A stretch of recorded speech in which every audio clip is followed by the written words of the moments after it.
Hello guys, welcome back to my channel. तो cholinergic drugs की हम करने वाले हैं रिवीजन।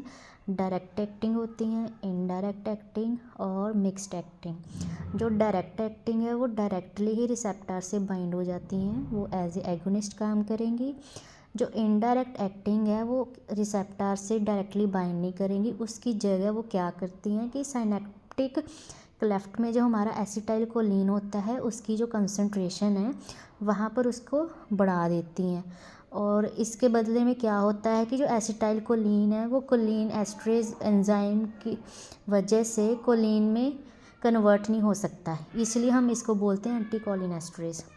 फिर होती हैं मिक्स्ड एक्टिंग, जो दोनों ही फंक्शन करती हैं, एज ए एगोनिस्ट भी और as a anticholinesterase भी। ठीक है, तो डायरेक्ट एक्टिंग एक तो कोलिन एस्ट्रेज से बाइंड करेंगी, दूसरी नॉन कोलिन एस्टर होती हैं।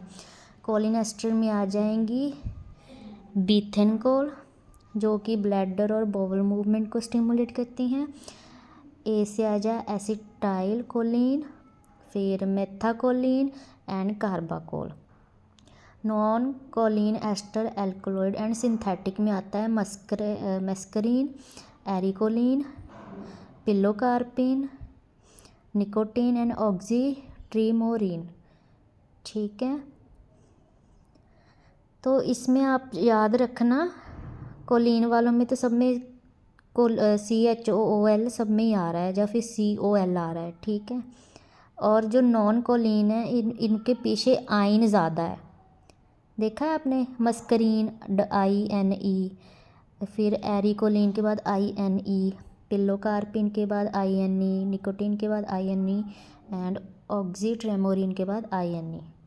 ठीक है, उसके बाद हमारे जो आ जाते हैं एंटी कोलिन एस्ट्रेज में, एक रिवर्सिबल होते हैं, दूसरा हो जाता है इरिवर्सिबल।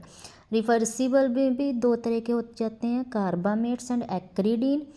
कार्बामेट्स में आ जाएंगे स्टिग्मिन वाले, जिनके पीछे स्टिग्मिन लिखा होगा ना, फाइसोस्टिग्मिन, नियोस्टिग्मिन, पाइरिडोस्टिग्मिन, रिवास्टिग्मिन।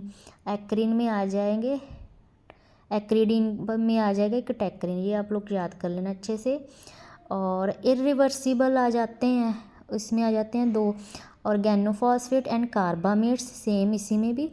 तो एक आ जाता है डिफ्लोज, DFP, इकोथायोफेट, मेलाथायोन, डायाजीनोन, टेबून, सेरिन एंड सोमन। ये तीन तो आसानी से याद रह जाते हैं, टेबून, सेरिन एंड सोमन।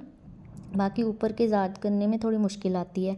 कार्बामेट्स में भी आ जाते हैं इसमें कार्बराइल एंड प्रोपोक्सर। इसके कुछ एडवर्स रिएक्शंस होती हैं कोलिनर्जिक की, तो इसका मैंने एक निमोनिक बनाया है। Drunk uncle makes big emotional loud speeches. तो ड्रंक से मतलब है डायरिया, अंकल से यूरिनेशन, मेक्स से मायोसिस एंड बिग से ब्रोंकोकंस्ट्रिक्शन, इमोशनल से excitation of skeletal muscle, loud से लैक्राइमेशन एंड एस से सलाइवेशन एंड स्वेटिंग। तो जिनको भी ये था कि अच्छे से रिवाइज़ करना है, तो मैं उनको बता दूं कि जब तक मेरे 50 शॉर्ट्स नहीं हो जाते तो मैं यूट्यूब पे लाइव नहीं आ सकती, तो तब तक ऐसे ही पढ़ना पड़ेगा। तो इसके साथ साथ ही रिवाइज़ करें, फिर हम फिर से करेंगे रिवाइज़। ठीक है, थैंक यू।